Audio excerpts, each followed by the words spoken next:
Hello, good morning my dears.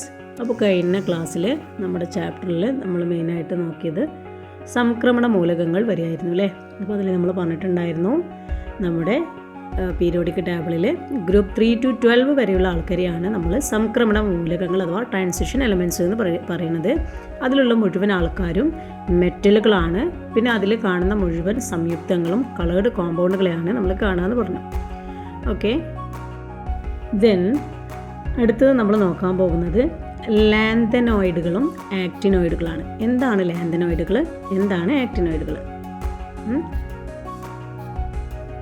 നമുക്കറിയാം, periodic table നോക്കിക്കഴിഞ്ഞാൽ നമ്മുടെ താഴെ ഒരു 2 കോളം പീരീഡിലായിട്ടും കോളങ്ങളിലായിട്ടും എന്താണ് നമുക്ക് കുറച്ച് എലമെൻറ്റുകളെ കാണാൻ പറ്റും. ഇവരെയാണ് നമ്മൾ ലാന്തനോയിഡുകളും ആക്റ്റിനോയിഡുകളും എന്ന് പറയാം.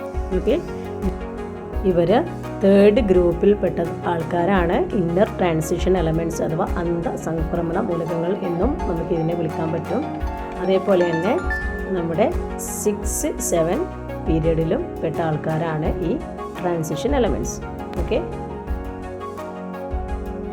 നെക്സ്റ്റ് നമ്മൾ നോക്കാൻ പോകുന്നത് നമ്മുടെ പീരിയോഡിക് ടേബിളിലെ ട്രെൻഡിനെ കുറിച്ചിട്ടാണ്. അപ്പോൾ ഇവിടെ നോക്കുമ്പോൾ തന്നെ നമുക്കറിയാം ഇനി പീരീഡിലും ഗ്രൂപ്പിലും നമ്മുടെ എലമെൻറ്റുകൾക്ക് വരുന്ന ചേഞ്ചസ് എന്തൊക്കെയാണെന്നുള്ളത്.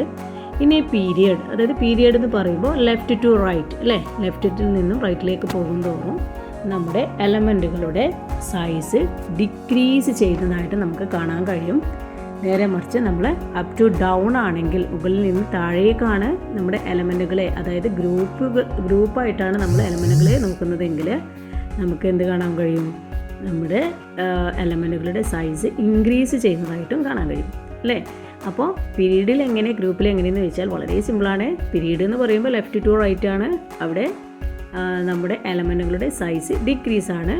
നമ്മുടെ ന്യൂക്ലിയസ് ചാർജ് എന്ന് പറയുന്നത് ഇൻക്രീസ് ആണ്. ഓക്കെ, അതായത് ചാർജ് കൂടും പക്ഷേ സൈസ് കുറയും. നേരെ മറിച്ച് നമ്മുടെ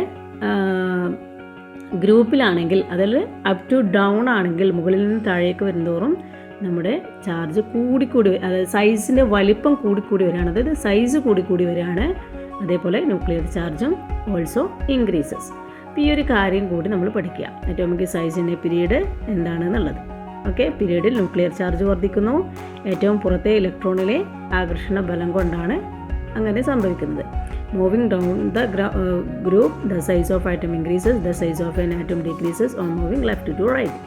ഓക്കെ, അപ്പോൾ ആ ഒരു കാര്യം കൂടി പഠിച്ചു വെക്കുക.